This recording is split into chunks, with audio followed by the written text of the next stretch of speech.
ọba ń yẹ̀yẹ́ ọba ń gbàgede torí yẹ̀yẹ́ kan ò ju eléyìí lọ o àbùkù kan ò ju eléyìí lọ ẹ̀sìn kan ò ju eléyìí lọ the whole Aláàfin of Ọ̀yọ́ ó wá náwó sí baba Olúbàdàn kọ̀ pàkọ́ wọn ò gba owó ẹ̀ láti jẹ́ kó mọ̀ wípé bí ṣe é rí lára èèyàn gbé èèyàn mọ̀ síbẹ̀. ẹ̀yin lè rí nǹkan tó ṣẹlẹ̀ láàrin ọba wa Aláàfin ìyẹn ọba ìlú Ọ̀yọ́ pẹ̀lú kábíyèsí wa Olúbàdàn tí Aláàfin wa Ọ̀yọ́ tí wọ́n nawọ́ sí kábíyèsí wa Olúbàdàn tí kábíyèsí wa Olúbàdàn tán sí kíni tí wọn ò gba ọwọ́. ẹjọ́ kí lẹ́yìn èèyàn kí nìkan tẹ rí sí ọ̀rọ̀ tó wà nílẹ̀ yìí oríṣiríṣi ọ̀rọ̀ oríṣiríṣi nǹkan ló ń jáde lórí ẹ̀. ẹ wo ìtẹ́ bá rí ìṣèjọ́ má gbàgbé láti kọ́mẹ́ǹtì sórí comment section kẹjẹ́ kí n wo nǹkan tí ẹ bá rí sọ sí. ẹjọ́ ẹ̀ má gbàgbé láti subscribe sórí Gbemidébẹ̀ ẹ̀ńtà tí wọ́n ti ń dọ̀pù so ẹ lè máa rí. Aláàfin àti Olúbàdàn òun náà nílẹ̀ Ìbàdàn níbi prógráàmù kan tí wọ́n pè ní interfaith ilé ìtàn máa ń sọ wípé interfaith ó túmọ̀ sí wípé ìdọ́rẹ̀pọ̀ ìṣepapọ̀ gbogbo ẹlẹ́sìn pátápátá. Gómìnà Ṣèyí Mákindé mẹ́mbẹ̀ ọ̀pọ̀lọpọ̀ àwọn ọba nípínlẹ̀ Ọ̀yọ́ ló wà níkàlẹ̀ ọba Ghandi Olúbàdàn àtàláàfin Ọ̀yọ́ wọn gbẹ̀gà wọn sẹ́gbẹ̀ẹ́ ara wọn àwọn olóṣèlú àwọn gómìnà àwọn wà lódì kejì àga. bẹ́ẹ̀ bá gbàgbé bétí ọ̀gbọ́yìn kínú kì í bàjẹ́ ẹkún ní satọ́kùn fúnkun ó máa ń láwọn nǹkan kan tí ń satọ́kùn fúnra wọn tàbí tó síwájú nǹkan kan. Ọ̀yọ́ ló bẹ̀rẹ̀ ọ̀tẹ̀ Ọ̀yọ́ ló bẹ̀rẹ̀ dúkùú Ọ̀yọ́ ló bẹ̀rẹ̀ ìjà kò sẹ́ni tí ń bá wọn jà Ọ̀yọ́ náà ní ń bára wọn jà. ìdí ni wípé àgbàlagbà tí ọ̀kẹ́ ń sọ̀rọ̀ àákó tó láti kẹtàn sáré. ṣé ẹ gbàgbé mo sọ́nù ètò mi lánàá ńgbà tí mo ṣe live mo ní àwọn àgbà tí ń bẹ lọ́yọ̀ọ́ wọ́n kọ̀ wọn ò dá sí i. èmi Àkàndọ̀rọ̀ Awíkóńkó ti dákẹ́ tẹ́lẹ̀tẹ́lẹ̀ torí bíi tí mò ń gbé e lọ kọ́ má dàbí àsọkù ìtàn tí mẹ́gún dìjọ rẹ́ lẹ̀. ṣé ẹ mọ̀ pé ibi tó yẹ kéégún ti jógbowó bọ́ bá rántí ìtàn yóò sọ pé kí wọ́n máa jarẹ́ lọ ni. mo wá wo wípé ìtàn ti ń dé àwọn gbèdéke ibì kan tí mo wò pé ó yẹ káwọn tọ́jà àgbàlagbà ńlẹ̀ káàrọ̀ òjíire kí wọ́n lè pe ọ̀tún pe òsì kí wọ́n sọ̀rọ̀ ntùbínùbí kí wọ́n yanjú ẹ̀ kí wọ́n pàrọwà fún ọ̀tún àtòsì kí kálukú ọmọ balẹ̀ ayé ẹ̀ lọ àti pàápàá kílẹ̀ káàrọ̀ òjíire kó lè wà ní ṣọ̀kan àtìrẹ́pọ̀. but unfortunately àwọn àgbà tá à ń fọkàn sí wọn ò gbé gbèsè kankan. lẹ́tà ni mo wá padà discover pé bàbá wa ọ̀jọ̀gbọ́n Wándé Abímbọ́lá tí mo fi tọ̀wọ̀tọ̀wọ̀ dárúkọ bàbá mi ni bàbá gbogbo wa ni. bàbá náà nípa àsìpínú nǹkan tí ń ṣẹlẹ̀ yìí àbọ̀ abálélẹ́yìn eléyìí tó gbé mi wá gangan lónìí òun náà ni ìpàdé Aláàfin àti bàbá wa Olúbàdàn sẹ́nẹ́tọ̀ gómìnà bàbá wa Adéwọ̀lú Rashidi Ládọjà kọ́lọ̀ ó jẹ́ pé pẹ́ lórí àpèrè. lóòótọ́ kò sẹ́ni tó nínú dídùn sí wípé káwọn ọba aládé ọmọ ta kàngbọ́n síra wọn kò síjà kò síta kò sí kàngbọ́n kó tó di pálàfin Ọ̀wọ́ Adédé asínlódé lòórùn bá dé Aláàfin Ọ̀wọ́ Adé lọ́wọ́ ló wá ní gbogbo nǹkan bẹ̀rẹ̀ sí ń dàrú gbùdùgbùdù láti inú oṣù kẹrin tí wọ́n ti ṣe ìwúyè fún Aláàfin ńlá àti sinmi ọ̀rọ̀ títí dòní. tẹ́ bá wá wò ó tó bá pọ̀ṣù kẹrin tó bá pọ́jọ́ karùn-ún oṣù kẹrin ọdún tá a wà yìí ni yóò pé ọdún kan tó bá Ọ̀wọ́ Adé ti dé. controversy lọ́tún controversy lọ́sì. Aláàfin yìí dọ̀bálẹ̀ Adáàfin kì í dìde kíyàn ó ti dìde kí ọ̀pọ̀lọpọ̀ èèyàn. Aláàfin lọ bá Emir Ìlọrin yìí ṣe bó dìde kí Emir lásán Emir ò dìde lórí ìjókòó rẹ̀ Aláàfin ló tún tẹ̀ kí Emir. Aláàfin yìí dìde kíyàn ó dìde kí Madam Rẹ̀mí Tinubu. Aláàfin yìí dìmọ̀ èèyàn ó dìmọ̀ Aláké lójú wa. Aláàfin bọ̀ èèyàn lọ́wọ́ Aláàfin ti bọ̀ ọ̀pọ̀lọpọ̀ èèyàn lọ́wọ́. wọ́n wí ńgbà kan Ọọ̀ni ò kí ń mú rùkẹ̀rẹ̀ dání Aláàfin mọ́ mú rùkẹ̀rẹ̀ dání gbogbo ibi tí Aláàfin lọ sí ní mú rùkẹ̀rẹ̀ lọ ńbẹ̀ kọ́ là ń lọ. wọ́n jọ pàdé níbi ètò ọ̀hún. Aláàfin ti wà níkàlẹ̀ ọba Ghandi Ṣọ̀ún Ògbómọ̀ṣọ́ ti wà níkàlẹ̀ Olúbàdàn ló dé kàn.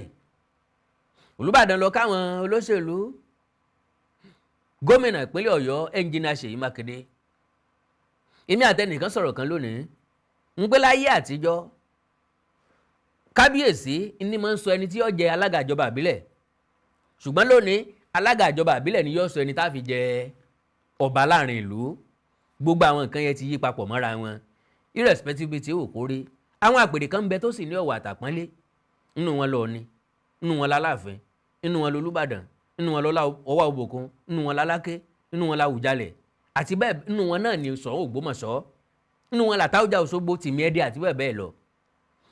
Now bàbá wa béèrè pé kí ni tó ṣẹlẹ̀, mo mọ̀ pé àmọ̀ràn bí ní Ọ̀yọ́ ni yóò dà bẹ́yìn bá lẹ́ẹ̀mọ́ tí ń ṣẹlẹ̀ tá a gbé kété omi lérí sí tún béèrè wípé sódò là ń lọ ní àbókò, ẹ béèrè lọ́wọ́ ẹ̀ ṣé wọn a máa fi kété rúgí lóko. Ó túmọ̀ sí pé kò sí bẹ́ẹ̀ ṣe máa sọ pé ẹ̀ ń kọjá lórí ìtàkùn ayélujára tẹ́ ẹ̀ ní ríralẹ̀rálẹ̀ tàbí gbọ́ralẹ̀rálẹ̀ nǹkan tí ń ṣẹlẹ̀. Àwọn ọmọ Ọ̀yọ́ ń lo nítànkìtàn, ọmọ Ọ̀yọ́ ló fẹ́ tún tan lẹ káàrọ̀ òjìrè kọ níbi tọ́lọ̀ ti mú wọn, tọ́lọ̀ ti májá wọn tégbò mú lórí. Ó ní wípé kò sí bí wọ́n ó sì sọ̀tà ara wọn tí wọn ò ní fi Ilé Ifẹ̀ kún. Pẹ̀lú ògo Ọlọ́run àwa ò ní pẹ́ já Ilé Ifẹ̀ kúò lára àtàn Ọ̀yọ́ Ìṣẹ̀yìn. Ọ̀yọ́ tatijọ́ mo fẹ́ lè sọ wípé ìran Oòduà, ìran Ọ̀rànmíyàn ó ti tán láyé Aláàfin Onígbógí, ńbẹ ńkọ́ là ń lo àsìkò ń bọ̀ o tá a máa wọnú ẹ̀ sánsán lélẹ̀ tó túmọ̀ sí wípé Aláàfin Abíọ́dún Adégòólú àrọ́bá ìtàn jẹ́ kó yé wa wípé ọ̀tàn mọ́ Bọ̀gú, torí àwọn tí wọ́n ń jẹ Basọ̀run, àwọn tí wọ́n ń jẹ Ọ̀yọ́mèsì, Tápà, Bọ̀gú, Ìbàrìbá náà ni wọ́n. Lélẹ̀ tí wọ́n jẹ́ kó yé wa wípé ìran Basọ̀run kan ni Aláàfin Adégòólú. Àwọn Basọ̀run dẹ̀ ni wọ́n ń fi ọba jẹ, àwọn wọn yọba kúrò nípò. Àákò ń bọ̀ tá à ń bọ̀ lórí ibẹ̀ nǹkan ni mo fẹ́ lọ lónìí. Kí ló bí ìṣẹ̀lẹ̀ tí ń ṣẹlẹ̀ yìí tó ìdí pé ọba yẹ̀yẹ́ ọba ń Gbàgede, torí yẹ̀yẹ́ kan ò ju eléyìí lọ o, àbùkù kan ò ju eléyìí lọ, ẹ̀sìn kan ò ju eléyìí lọ. The whole Aláàfin of Ọ̀yọ́ ó wá náwó sí baba Olúbàdàn, baba Olúbàdàn kọ̀ pàkọ́, wọn ò gba owó ẹ̀ láti jẹ́ kó mọ̀ wípé bí ṣe é rí lára èèyàn bí èèyàn bá ṣe bẹ́ẹ̀ fún èèyàn. Now àwọn ọmọ Ọ̀yọ́ wọn bẹ̀rẹ̀ ọ̀tẹ̀ tí wọ́n bẹ̀rẹ̀ ìtànkìtàn. Ṣé ẹ gbàgbé lára àwọn ọmọ Ọ̀yọ́ ló sọ̀rọ̀ àlùfàǹsá sí baba Olúbàdàn ọba Aládọjà ní kọ̀pẹ́kọ̀pẹ́ nínú ọdún tó lọ yìí, tó ń sọ fún bàbá pé Aláàfin ò ṣe é rí fín kí wọ́n mọ̀ rí Aláàfin fín. Ọ̀rọ̀ ń bọ̀, ẹ tẹ́tí léko, ẹ farabalẹ̀ bí ìyàwó tó fowó ọbẹ̀ dájọ́. One, Ọ̀yọ́ ń sọ̀rọ̀ kan wípé kò yẹ kí tan adìẹ ó di pínpín, baálé ilé ìbá àdí mẹ́ta jù bẹ́ẹ̀ lọ. Ṣé mọ̀ pé bí baálé ilé bá jẹ́ méjì, méjì ní tan adìẹ, kíkan mú kan, kíkan mú kan níyọ́ jẹ́. Ńgbà baálé ilé sì wá pé mẹ́ta, dandan ni ká pín tan adìẹ. Kábíyèsí ọba Ṣọ̀ún Ògbómọ̀ṣọ́, Aláàfin Ọ̀yọ́, Olúbàdàn tilẹ̀ Ìbàdàn, àwọn náà ni wọ́n mọ̀ pín ipò alága ìgbìmọ̀ lọ́balọ́ba ìpínlẹ̀ Ọ̀yọ́ láàrin ara wọn. Èròǹgbà ìgbésẹ̀ tí kò dùn mọ́ Aláàfin àti Ọ̀yọ́ nú, torí pé àwọn ni wọ́n ń jìjà àgbà. Ẹnikẹ́ni tí bá ti ń jìjà àgbà kì í ṣàgbàlagbà, a jẹ́ pé ipò yẹn ò tọ́ sí. Tó bá tọ́ sí èèyàn, wọ́n máa ń kà á kún pé èèyàn tọ́ sí ni. Àwa kọ́ la sọ pé Ọọ̀ni lolórí aládé, ìtàn ló sọ bẹ́ẹ̀ wípé Ọọ̀ni lolórí aládé, gbogbo ọmọ kóòtù òjíire bí wọ́n gbà bẹ́ẹ̀ pé Ọọ̀ni lolórí aládé. Kennedy àyàfi ẹni tó bá lè sọ fún wa pé Yorùbá lòun o, ọmọ Oòduà lòun o, ọmọ káàrọ̀ òjíire lòun o, ṣùgbọ́n ìran òun ò wá láti Ilé Ifẹ̀ kó wá sọ bí tí ìran wọn ti jáde wá. Ọ̀yọ́ fẹ́ tó tàn kọ. Mo ń gbọ́ tí kan náà àwọn ọmọ Ọ̀yọ́ tó fi àpilẹ̀kọ kan síta tó ń ṣépè wípé ẹnikẹ́ni tó bá tún pe Ọọ̀ni ti Ilé Ifẹ̀ ní baba Aláàfin bí ó ṣe rí fún bí ó ṣe rí fọmọ ẹ̀ lélẹ́yìí. Well, ẹni dèrú lérú ń tọ̀, ilékelèké yé ń tá a bá ṣe ní yé ni. Ẹ ń bá sọ̀kù làgbọ̀nrín àbí ẹ ń bá sọ̀kù lòrókò, òun náà ni òkú ọ̀ padà lọ bá, ohun tó sọ̀rọ̀ náà ló lọ̀rọ̀. Now n tó ń gbìyànjú àti sọ òun ni wípé àwọn kì í ṣe ìran Odùduwà mọ́. Wọ́n ní Ọ̀kànbí ni bàbá wọn. Ó dá ta ló bí Ọ̀kànbí, wọ́n láwọn ọmọ bàbá Ọ̀kànbí. Mo ń bọ̀ wá tú ọ̀rọ̀ àwọn Ọ̀yọ́ o, ẹ mọ́ gbàgbé o. Mo ní gbogbo ọ̀rọ̀ tí wọ́n bá sọ pátápátá lèmi Àkàndọ̀rọ̀ Awíkonko máa fi fún wọn lésì. Ṣé mọ̀ pé bí ò sí ní tó ṣe ẹ̀sẹ̀ kì í dédé sẹ́, báwọn ò bá sọ̀kò èmi ò ní sògúlùtú, bí nǹkan kan ò bá wá látọ̀yọ́ kò sí ní ta fẹ́ fèsì sí. Lélẹ̀ tó túmọ̀ sí wípé ẹ ń sọ̀kúta lu ni ló béèrè ìdárò padà. Now lórí ìṣẹ̀lẹ̀ ilé ìtọ́ṣẹlẹ̀ yìí, àwọn ọmọ Ọ̀yọ́ ni wọ́n jókòó, wọ́n wá tí wọ́n ó ṣe tì wọ́n ò rí, wọ́n wá tí wọ́n ó sọ tì wọ́n ò rí, wọ́n fẹ́ rọ̀nù ẹnu wọn bíi dàríà.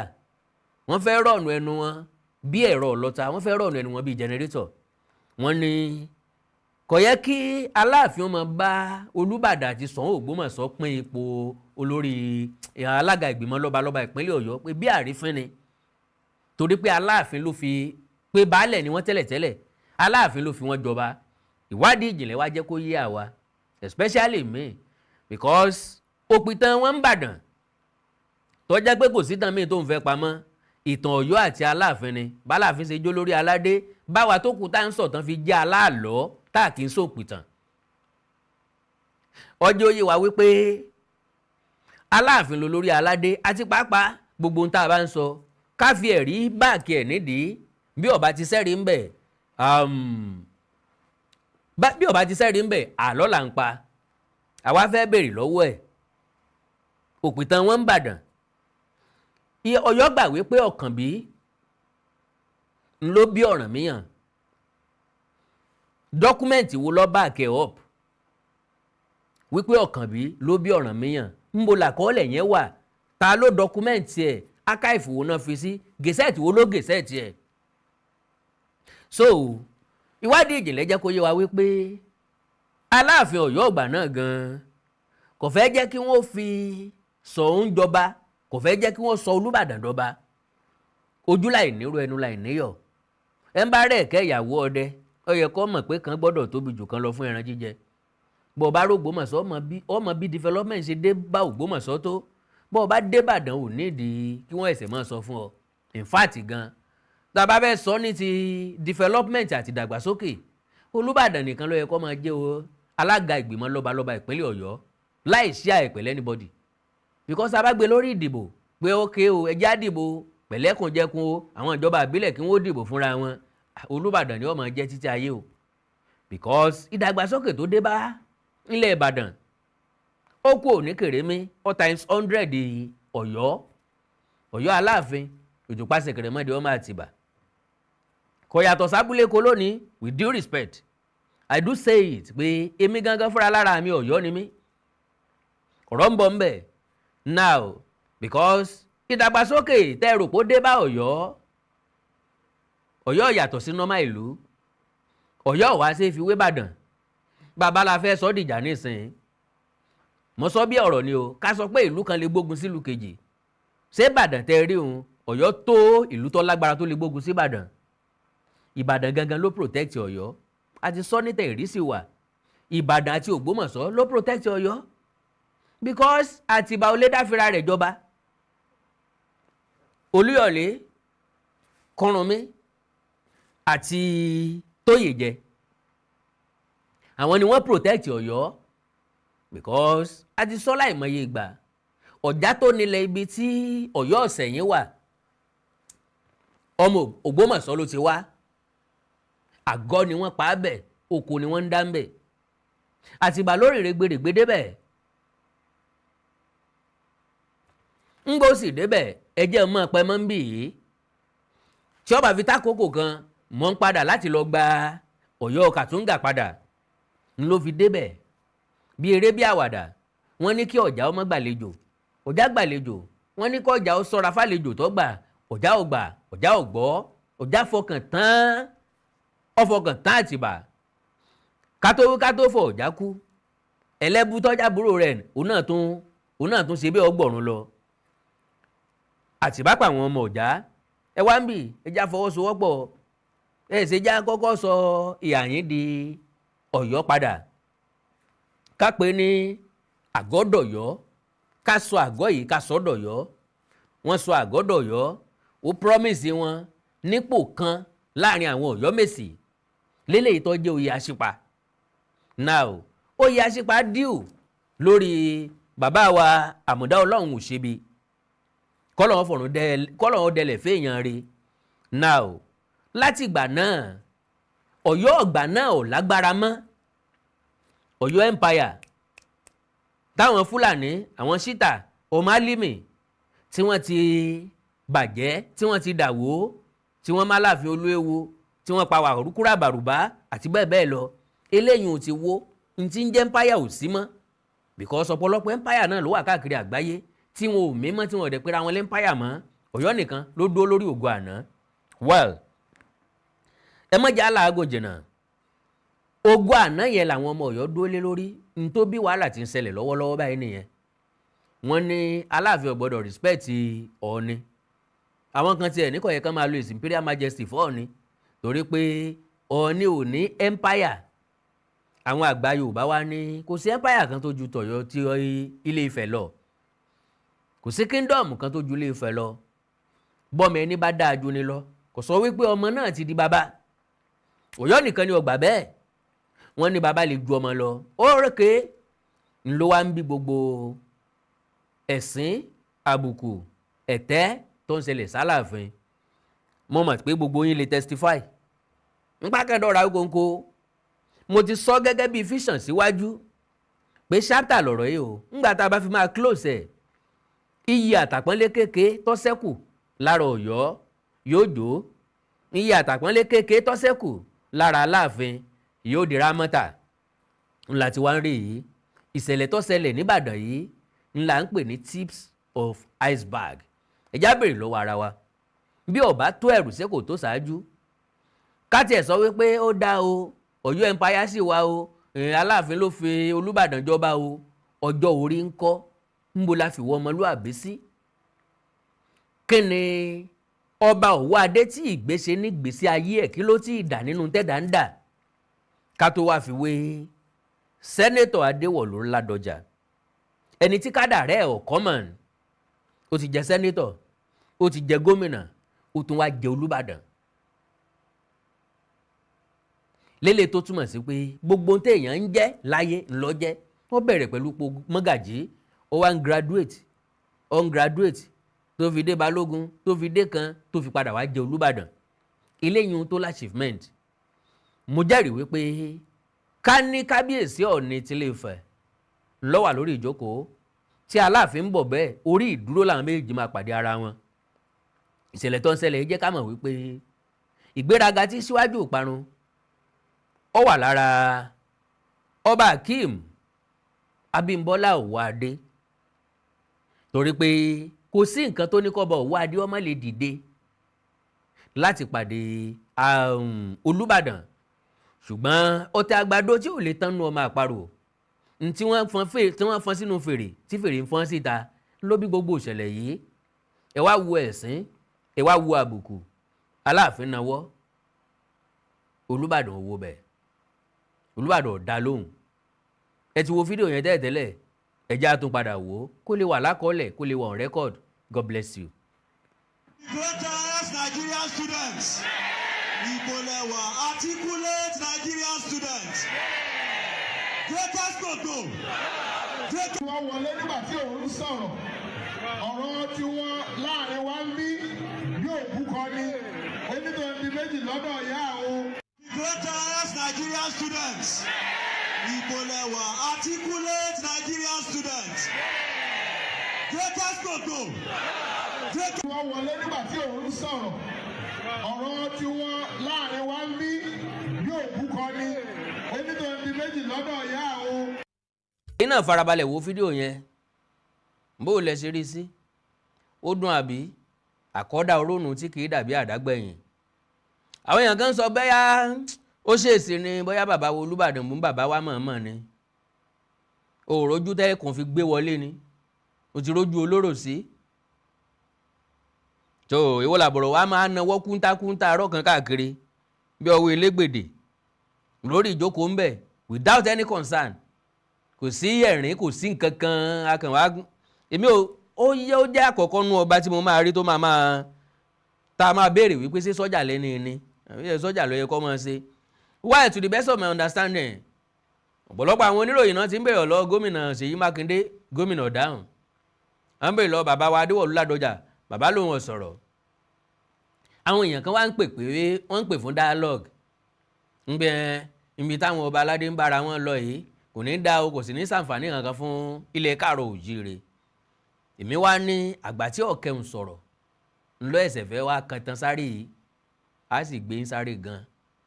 Ẹ sáré gan, ẹsẹ̀ yín ọmọ kan yín nípa kọ́, torí pé moment tó yẹ kẹ́ ẹ sọ̀rọ̀ ti kọjá, ẹ rà àǹfààní àti sọ̀rọ̀. Gbogbo ọ̀ràn táwọn ọmọ Ọ̀yọ́ ń dá nísìn, ṣé ẹ mọ̀ wọ́n dáadáa? àwọn tó kóra wọn sábẹ́ platform tán pè ní ọmọ Ọ̀yọ́ group lórí social media, ìkànnì ọgbọ́n, Ọ̀yọ́ legacy diary, Ọ̀yọ́ legacy diary, Ọ̀yọ́ legacies, Ajíṣebí Ọ̀yọ́, Adédayọ̀ Victor àti bẹ́ẹ̀ bẹ́ẹ̀ lọ àtàwọn tó kù wọn náà.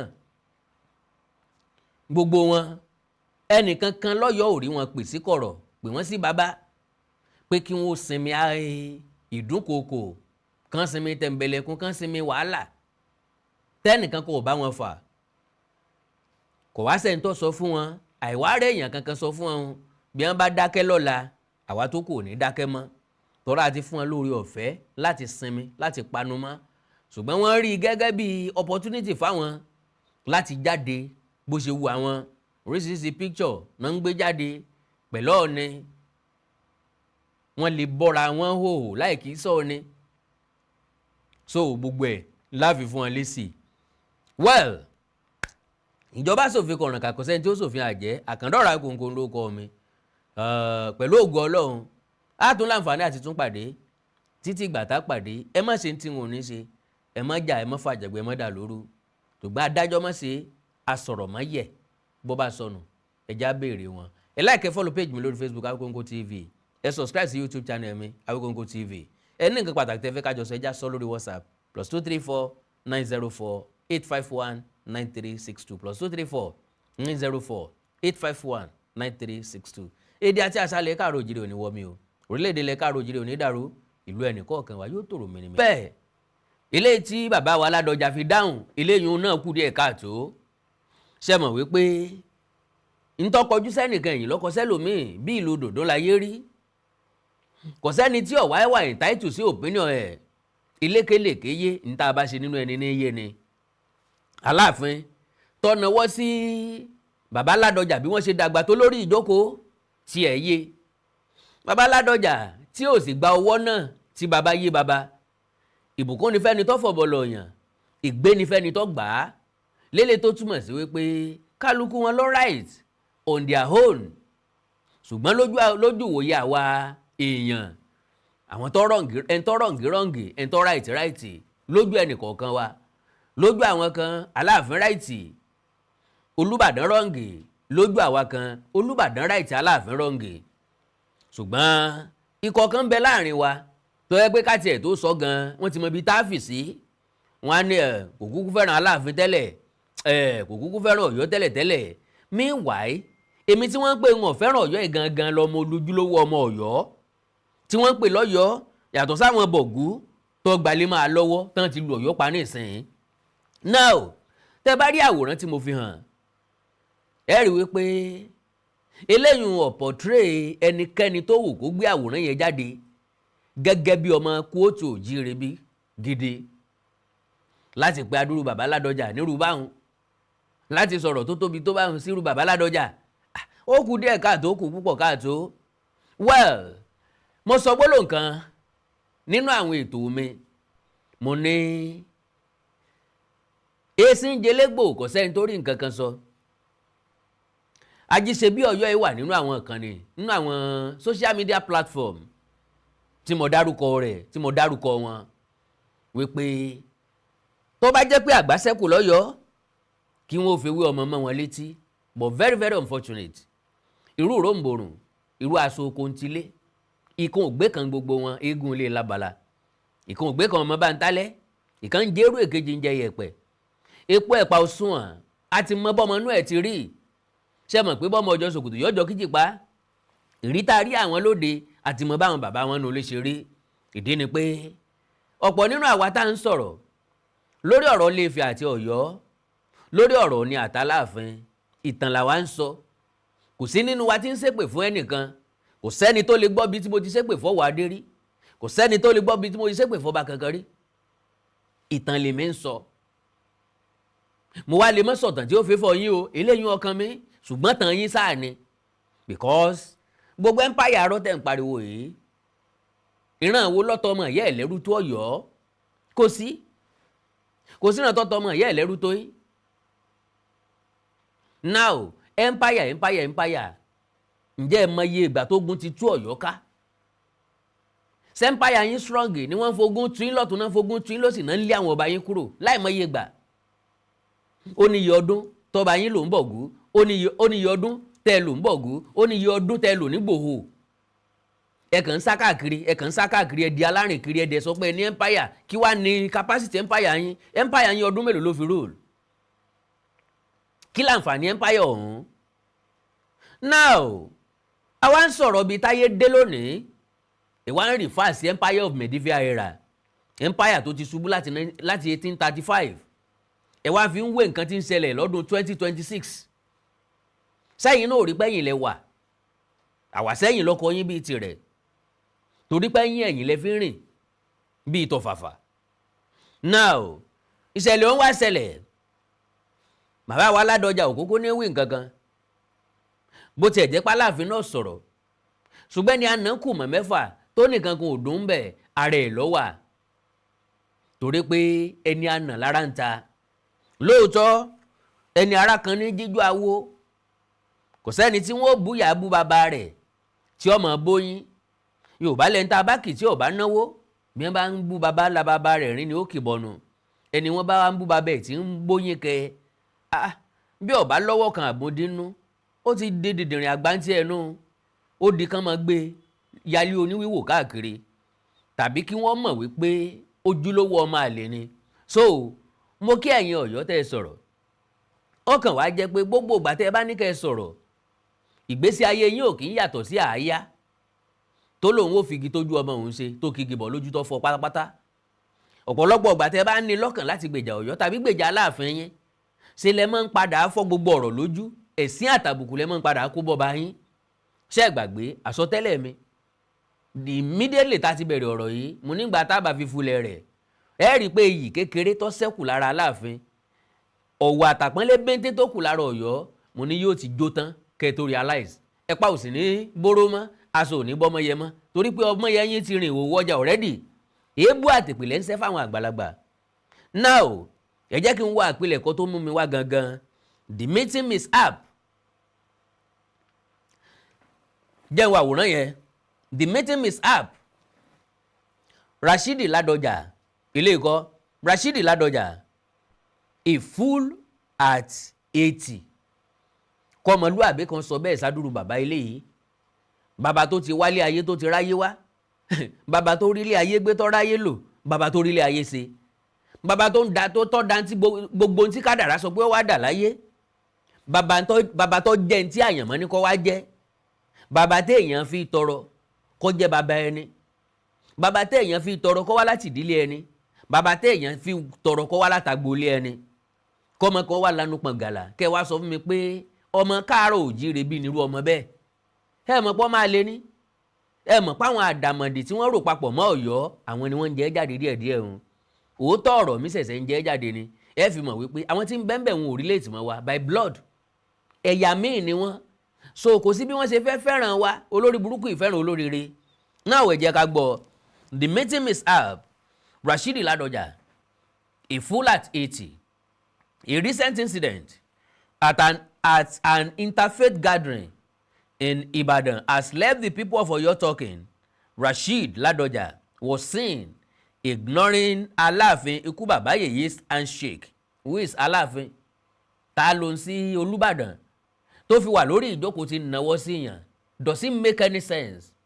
Kódà kó jẹ́ ọ̀rẹ́ èèyàn ló wà lórí ìjókòó tó bá rí èèyàn téèyàn ń bọ̀ sign of respect jẹ́ ó sọ fún ọ̀rẹ́ yẹn láti dìde orí ìdúró wọn ti bọ̀wọ́ kì í ṣe lórí ìjókòó ẹni tẹ́ bá fẹ́ bọ̀wọ́ ẹ̀ lórí ìjókòó á jẹ́ ọmọ yín ó dẹ̀ máa jẹ́ pé èèyàn ò ní lè dìde ọmọ èèyàn lèèyàn bọ̀ lọ́wọ́ kì í ṣe ẹgbẹ́ èèyàn á ń bọ̀sìnbọ̀sìn Ládọjà ò kì í ṣẹgbẹ́ Ọ̀wọ́ Adé irrespective ibi tó wù kó ti wá irrespective tó wù kó ń jẹ́ láyé kò yàtọ̀ sí many of us orí òdiwọ̀n tá a máa padà gbé sínú because one on one èmi àtọ́ba Ọ̀wọ́ Adé ẹgbẹ́jọ ni wá ìyàtọ̀ oṣù kan ló wà láàrin wa if I want to address him I address him by Hakeem Ọ̀wọ́ Adé Abímbọ́lá so naturally ṣùgbọ́n nítorí àpọ́nlé tá a fi sí torí pọ́ jẹ́ ọba bí ò tiẹ̀ já láàfin gan tó bá jẹ́ ọba kò sí ní tó ní kí n má lè dọ̀bálẹ̀ fún bá a ṣe jọ jẹ́gbẹ́ yẹn ṣùgbọ́n tá a bá ti wá mẹ́lẹ́yìn kó ń bẹ̀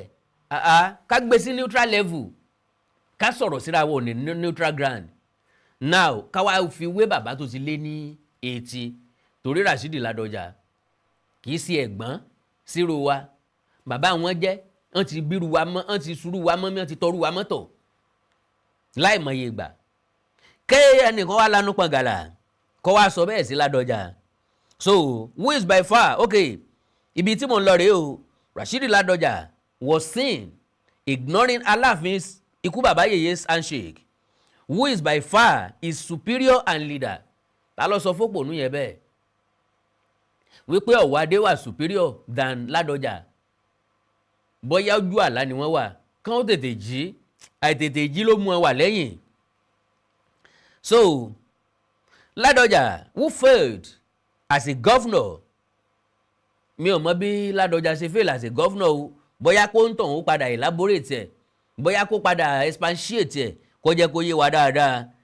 Who failed as a governor also failed to respond to a friendly good morning handshake. Torí pé bàbá wa Adéwọ̀lú Ládọjà àwọn kì í ṣe ọmọ rélé lọ gbèsè wá àwọn nǹkan kan ń bẹ tó yẹ pé téèyàn bá ṣe téèyàn bá délé yọ padà mọ́ dùn yàn ká ní bàbá gba ọwọ́ yẹn tán wá padà kú ó ń bẹ̀ tá bẹ̀rẹ̀ sí ní sọ̀rọ̀ sí wọn fọ̀rọ̀ gún wọn lára wọ́n mọ̀ padà regret ẹ̀ nínú yàrá wọn pé kí làwọn wá ṣe bẹ́ẹ̀ sí kí ló dé táwọn fi gba ọwọ́ yẹn ṣùgbọ́n mo mọ̀ pé títí tán fi wà ń bẹ̀ yẹn tán fi kú ó ń bẹ̀ yẹn inú wọn mọ̀ dùn ní sá pé àwọn ṣe ń tọ́ da because nbi tí Ọ̀yọ́ padà ń tàmsí ẹ̀ sí òun ni wípé wọ́n ń support Ọọ̀ni tílé Ifẹ̀. Well kò sọ́ba tí ò ní support Ọọ̀ni tílé Ifẹ̀ because Ọọ̀ni tílé Ifẹ̀ náwó báyìí láti kó gbogbo èèyàn mọ́ra Ọọ̀ni tílé Ifẹ̀ náwó báyìí láti bá ẹnikẹ́ni ṣe Ọọ̀ni ọ̀láàyò Ọọ̀ni ò ní pọ̀sìn Ọọ̀ni fẹ́ràn gbogbo èèyàn Ọọ̀ni sì kó gbogbo ọba mọ́ra Ọọ̀ni sì fẹ́ràn ìṣọ̀kan. Now wá ní the peace-loving people of Oyo State are shocked by Rashidi's apparent rudeness and unwise behaviour. Mi mọ́jọ́ orí ẹni tó kọ kínní o ṣùgbọ́n irrespective of ọjọ́ orí tó wù kó jẹ́ kódà kó jọ ọmọ 90 years tàbí ọmọ 100 years orí òǹtọ̀ ti dàrú kódà kó jọ ọmọ 120 years orí òǹtọ̀ ti gbálẹ̀ kódà kó jọ ọmọ 150 years. Remember that Ládọjà was impeached and removed from office in a shameful way. Well bóyá tíran yín bá padà jẹ gómìnà pínlẹ̀ Ọ̀yọ́ because ọmọ Ọ̀yọ́ kan kò tí ì wọ́ọ̀tì láti jẹ gómìnà Ọ̀yọ́ and gbogbo eléyìí tẹ́ ń ṣe gan kò ní padà kàn yín táyé òfin dọ̀run ọmọ value kan sọ pé èèyàn ṣe governor every one of us tó wà láyé ńgbà náà torí ẹ̀ pé tọpọlọ ẹ̀ dẹ̀ ṣiṣẹ́ dáadáa amọ̀nà tí wọ́n gbà yọ bàbá Rashidi Ládọjà pẹ̀lú òfin ni náà ni wọ́n sì padà fi dá wọn padà tán fi lu sáà wọn pé so tó bá ní wọ́n yọ ẹ̀nì ṣe fúwe ṣé bàbá jalè ni àbọ̀n ká nǹkan kan mọ́ wọn lọ́wọ́ àbí wọ́n ní wọ́n lu jìbìtì àbí wọ́n ní wọ́n kówó òlu jẹ kò séléyìn oní rẹ́kọ̀dù wọn so ọwẹ́ ọyàn kankan. So can we now say Ládọjà is following the path of destruction for the second time? Bàbá rẹ̀ ló follow path of destruction. Can we say there is a cause following him? Ìwọ àti ìrandíran rẹ̀ lè gún àtèpè ìdílé ń tẹ̀lé lẹ́yìn tí ó jẹ́ kẹ́ ríran tó ń jẹ́ kẹ́ mọ́ ṣiṣẹ́ gbogbo ìgbà kẹ́ lè bá a sọnù ni. The incident has sparked a debate about culture. Ọwọ́ adé yín ǹjọ́ wà cultured? Tó bá wà cultured yóò mọ̀ wípé even kéèyàn fẹ́ lo superiority àṣà dìmáàndì bù fún mi kí n bù fún ọ tọ́pọ̀lọ́ ké lódò torí pé àwọn ọ̀jọ̀gbọ́n ní respect is a reciprocal bù fún mi ṣe bọ̀wọ̀ fún mi kí n bọ̀wọ̀ fún ọ bó bá ṣe fẹ́ kí n address ẹni o ṣe address mi o fẹ́ kí n pọ́n ọ lé àbí wọ́n náà pọ́n mi lé àpọ́nlé ni mo ń mú àpọ́nlé wá ọgbọ́ Yorùbá ní ọ̀rọ̀ tútù ní yóò bì lápò ọ̀rọ̀ líle ní yọfà lápò but mi wá blame yín torí pé kì í ṣe Yorùbá kò jẹ́ kọ́rọ̀ yẹn ó dùn mí dàbí alára. So the incident has sparked a debate about culture, respect, etiquette and the boundaries of traditional institutions. Ẹ̀yin lẹ̀ ní boundary the Alaafin and Olubadan have had a cordial relationship for years.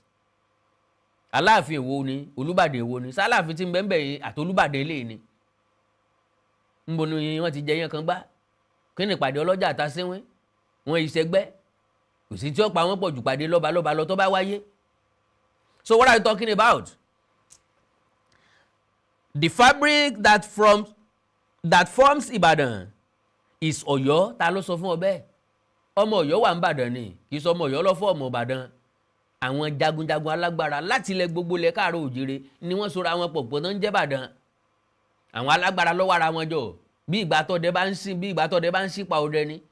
Tọ́dẹ bí mọ́dẹ ẹbẹ̀ún mọ́dẹ ẹbẹ̀ún mọ́dẹ bí mọ́dẹ àyín mọ́dẹ àbẹ̀ún tí wọ́n kóra wọn jọ tí wọ́n pè ní Ìbàdàn ẹlẹ́ẹ̀kejì àbẹ́lẹ̀ kẹta nu. Ìbàdàn Lágelú ọmọ Ifẹ̀ ló wà tẹ̀dó, Ifẹ̀ lóyin Lágelú ti kúrò. Then hence the relationship is solid and beautiful. Láago mélòó Aláàfin àti Olúbàdàn tó ṣọ̀rẹ́ torí ọ̀tẹ̀ Ọ̀ọ̀ni náà fi ṣọ̀rẹ́ torí tí Aláàfin ó jẹ ogun kókún tálàfin ó jẹ ló ṣe bólúbàdàn ìgbà náà ṣọ̀rẹ́ tí wọ́n fi dalẹ̀ Ṣọ̀ún Ògbómọ̀ṣọ́ lórí ọ̀rọ̀ ta ni ó jọba ta ni ó jọ lórí ọ ta ni ó jẹ permanent chairman ta ni ó jẹ chairman ìgbìmọ̀ lọ́balọ́ba ìpínlẹ̀ Ọ̀yọ́. I expected better behaviour from Rasheed, who was a former governor and a senator. I expected him to be wise. Ṣé kò wá gbọ́n? Ta ló gbọ́n tó nínú ilé yín, nínú ìdílé yín, nínú ìran yín? Smart and intelligent, but sometimes age and experience don't necessarily bring wisdom. Ó ti júwe bó ti jẹ́. If I were Ládọjà, I would go and ask for forgiveness from the Alaafin, knowing that a curse has come upon him for his rude act. Abiodun Babatunde, a concerned Yoruba son from Ejigbo, ire o, orí ẹ ti dàrú, kọ́kọ́rọ́ orí ẹ ti sọnù. Torí mo mọ̀ wípé Ọ̀yọ́ ni ọ́. Ẹni tó sì gbé jáde òní Ajíṣebí Ọ̀yọ́. Tó bá jẹ́ pé ọmọ Èjìgbò ni ọ́ tó ń pèrè l'Ajíṣebí Ọ̀yọ́, a jẹ́ pé ó ti nù ó promote ìrántí ẹ, ìran oníran ló ń promote. Well, ó wá kó àpilẹ̀kọ kan. Ẹ jẹ́ n padà dé kí n mò náà wá pápápá ni gọ́bà. Now, ìkejì tí wọ́n gbé jáde lórí Facebook lélẹ́yìí, ọmọ àlè tó gbé jáde ó porúkọ ara ẹ̀ ní Musedik Adéṣeyẹ Ahmed. Musedik Adéṣeyẹ Ahmed ó ní our great king should be careful with these two ingrates and betrayers. Kennedy tí wọ́n fi ń pè wọ́n ní ingrate. Ta ni wọ́n betray? Ọ̀nà wo ni wọ́n gbà betray onítọ̀hún? To all my brothers and sisters, please be careful of friends who lobby in the corridor of a counterpart because that is the beginning of rebel. A great king that made sure they both got to an esteemed position of kingship doesn't deserve being paid back with hypocrisy, not rebel. Now, we know what is actually causing the rancor.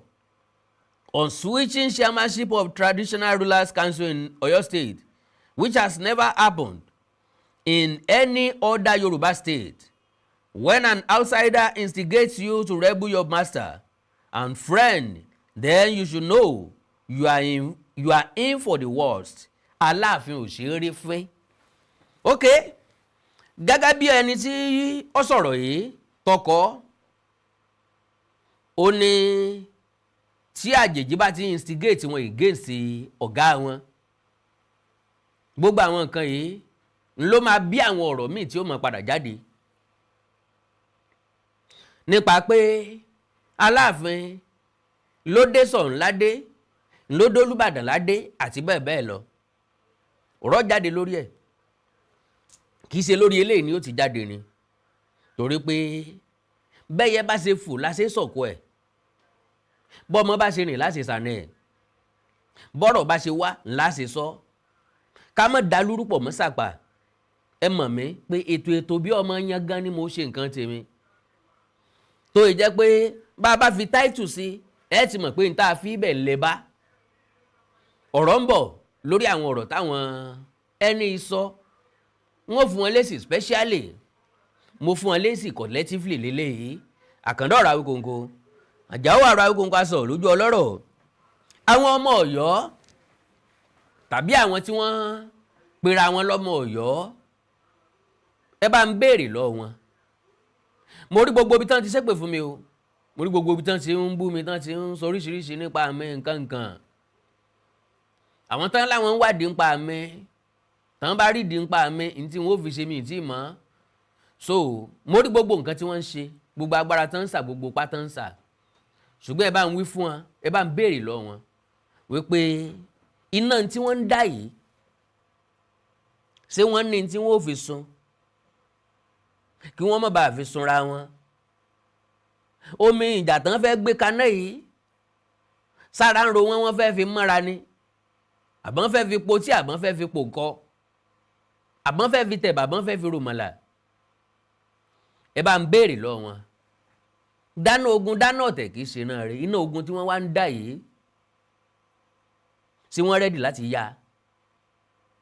Ní tí wọ́n bẹ̀rẹ̀ yìí ṣé wọ́n ó lè parí ẹ̀? Ìbéèrè tí mo kàn fẹ́ kẹ́ bá ń béèrè lọ́wọ́ wọn nù. Lẹ́yìn ẹ̀ ilé tó kù ẹ fílẹ̀ fọ́lọ́, ẹ já fílẹ̀ fọ́lọ́hun. Torí pé kò sẹ́ni tó ní déédéé bí Ọlọ́run ọba mi.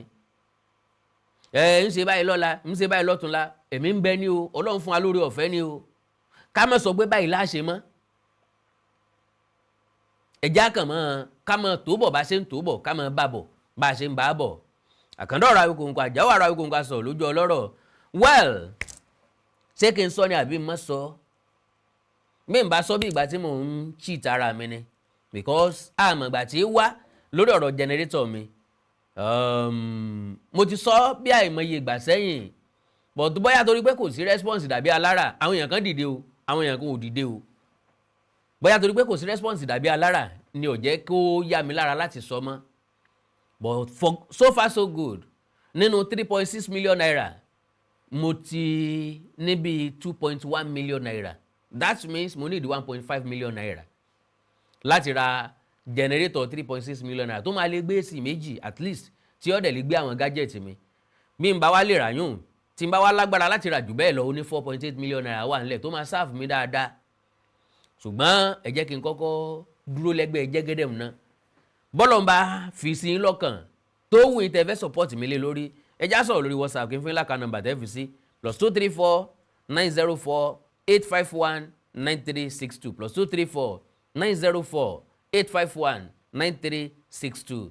Bó bá jẹ́ àká nọ́mbà mi gangan lẹ fẹ́, GT Bank ni, GT Bank 05 15 37 37 53 05 15 37 37 53. Orúkọ tó wà ń bẹ̀ The Values Heritage Ventures, DE Values Heritage Ventures.